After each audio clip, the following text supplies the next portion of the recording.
Welcome back to the channel, everybody. I hope you're all doing well. Today we're going to continue the conversation on torque from the aspect of how to manage torque. One way that you can do that is throttle control if you have a drive-by-wire throttle. It's increasingly common for race cars to go to drive-by-wire, even though that factory they may have been a cable throttle. For instance, I've done that. Miles has done that. We've done it on a few cars using the Bosch Motorsports throttles.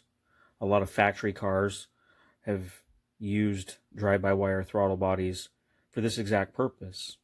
They are doing it to save the engine, save the transmission, other drivetrain components. But how can you use it to be fast? So that's what we're going to talk about today. Fairly quickly. This conversation doesn't really take that long because once you see how it works, it'll make perfect sense. I don't have any doubt that y'all are on top of it. Let's go to the data real fast. We're going to open DynoJet WinPep 8 to start with. We're going to look at a dyno sheet. Here we have one for George. Car made 479 to the wheels, 340 foot-pounds. 21 pounds basically, you can see there. Close enough, I'll call it 21. This is a 6466 car. Has a good turbo kit on it. A built 2-liter ported cylinder head. Big cams. All of the stuff that it takes to make power. As you can see, the boost looks pretty flat. It goes 20.2 out the top. Air fuel's nice and flat. This particular car, even though it was in August, was dealing with some boost creep problems.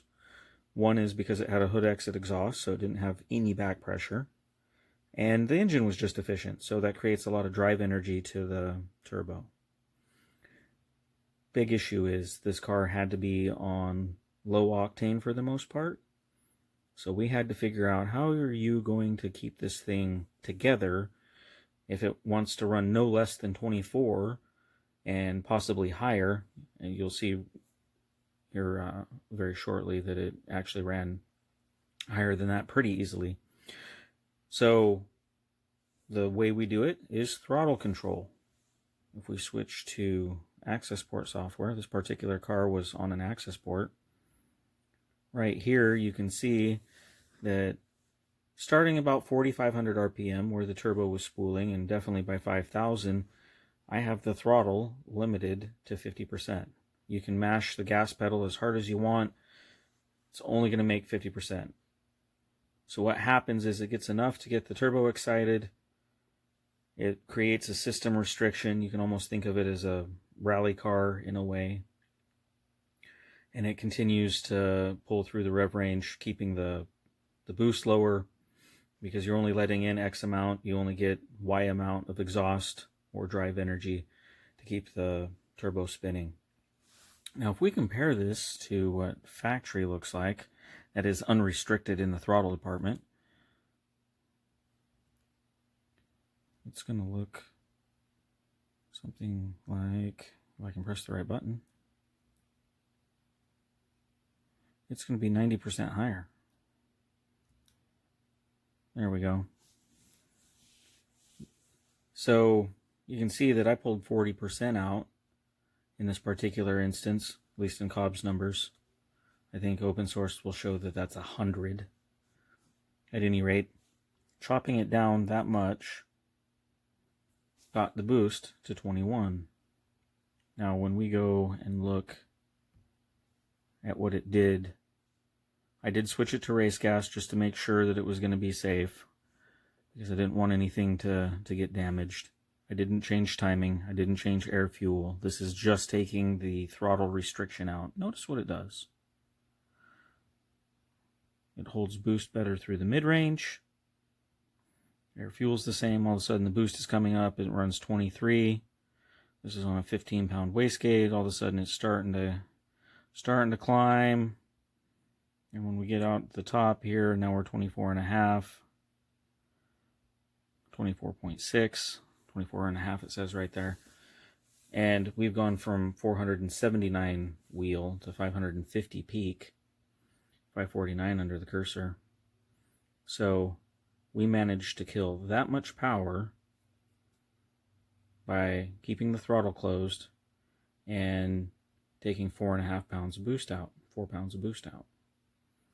Now, the advantage here for you on a racetrack, and this doesn't matter if you're drag racing, half-mile racing, whatever you're doing, if you need to limit power, maybe you need a certain amount of wastegate spring, maybe your turbo creeps, but you need to get the power down.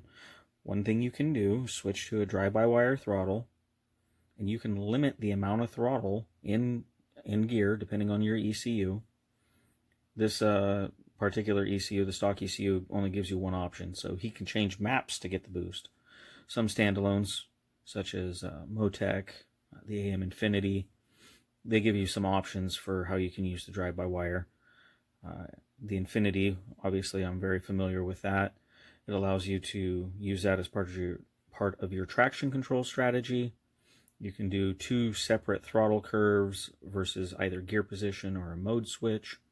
So that's one way you could chop it down. Maybe in first and second you use one target, third and fourth, fifth, whatever gears you have, you're gonna go back to normal.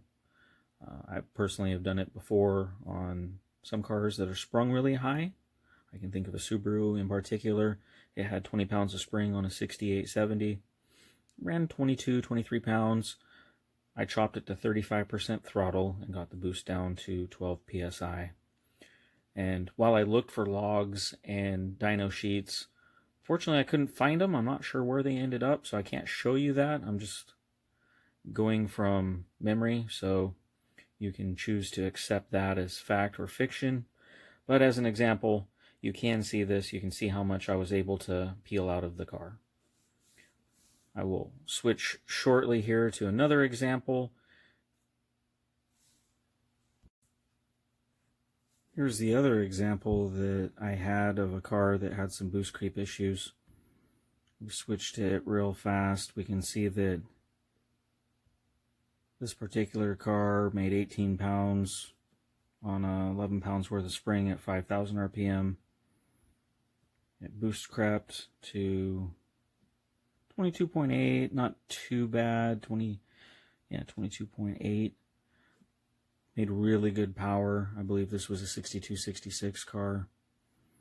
So I wanted to experiment and see what I could do after getting the boost control curve dialed. So after I had it dialed, more or less where I wanted it, we can see it's fairly flat torque, nice Honda power band, if you will. 518, 24.9 pounds. Let's see what happens when I give it 40% throttle. Oh wow, look at how much I killed. Let's take the red line out here real fast. Let's look at that. It murdered it. I got that down right there to 14.6 pounds by limiting throttle. That might have even been 35% now that I think about it. But at any rate, it shows that with effective use of a drive-by-wire throttle, independent of what your boost is versus wastegate duty cycle or spring or boost creep, you can help limit power substantially by keeping the throttle closed. I realize this isn't anything new. There's lots of tuners that know how to do this and incorporate it. I just thought I'd share some of the magic that nobody ever seems to talk about. Well, I hope everybody's doing good. I hope you're looking forward to a fantastic race season. We're going to be at Texas 2K in a couple of weeks. We'll have fun there. And I will be getting some race footage so that you guys can see the behind the scenes, not just what's going on at the drag strip, but what it looks like in the pits, how it works for viewing logs. We're going to see if we can get some interviews with other people that you might not normally get to see interviewed. Hopefully it'll be some fun. Some of the subjects that we might be talking about in the future, you can let me know in the comments if this is anything that interests you. Things like pre and post intercooler pressure, why you can use sensors to determine the efficiency of your intercooler, crankcase pressure and the effect breathers have, my opinion on the performance industry as a whole. That's going to be another rant video. I'm going to do one on tuning. Common question I hear or statement I hear is, this guy is the best tuner, or who is the best tuner? I'm going to spend some time talking about that. Getting more to the tech side though, which is what this channel is really about. How boost control solenoids work in detail. A 3-port, a 4-port, running dual 3 ports, possibly CO2 control. My opinion on boost. Boost is just a number. Should you be afraid of boost? I'm going to talk about that. When should you retune? What parts do you need to worry about for retuning? Cover that one. MIVEC, which is Mitsubishi Innovative Valve Electronic Control, what they call VVT. We're going to talk about VVT and how you can use it to be effective, whether it's IVTech, AVCS, NVCS, Vanos, any of the systems that are currently employed. We're going to talk about that. Octane. How do you know to tune for a given octane? You have 89, you have 90, you have 91, 92, whatever. We're going to talk about how you can determine a good way to start on the octane. How much increase in airflow is there going from a stock airbox to an intake kit? Using EGT per cylinder, something that we're going to talk about. Lastly, what ECU do you want for your car? How can you help determine what's going to work best? So some subjects that maybe you're interested in, maybe there's some stuff that I didn't list that you want to talk about, please leave comments. We're definitely open to constructive criticism, but please try to keep it on topic. We don't need to vary too much from what we're trying to talk about. That being said, if you like this content, if you know somebody that might, please consider liking, subscribing. If you do that, hit the bell for notifications. Helps the channel grow, helps me to know that this is something that is interesting to people, and I'll continue doing it. Anyway, I hope everybody's doing good. We'll talk to you later. Bye.